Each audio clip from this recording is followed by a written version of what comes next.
But one of the main events during the National Governors Association winter meeting is the traditionally bipartisan gathering at the White House. This year was a little tense, with the president originally saying no Democrats were going to be invited, then relented but said all but two will be invited. Left out there, Colorado Democratic Governor Jared Polis and Maryland Governor Wes Moore were the ones not invited. Here's Kentucky Democratic Governor Andy Beshear on the controversy. The president has just turned it into drama, inviting and disinviting others. It no longer looks like it's going to be productive at all. At this point, I'm not going. If you're not going to invite all the Democratic governors, this chair of the DGA isn't going to be there.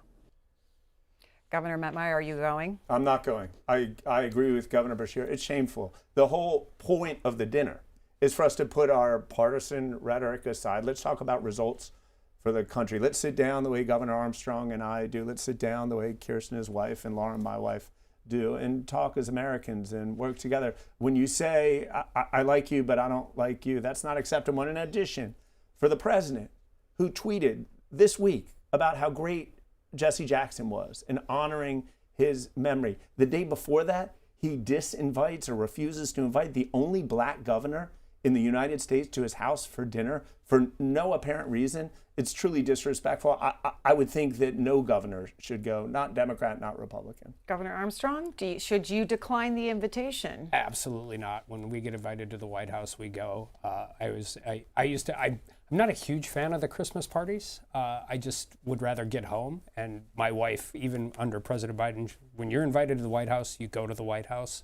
Everybody has that. I actually think this is a little more like Congress. I think everybody's winning because they're all talking to different audiences. I think the Kentucky governor, the Maryland governor, and you might not like the reasons, but they are in a fight right now. There's a sewage line issue.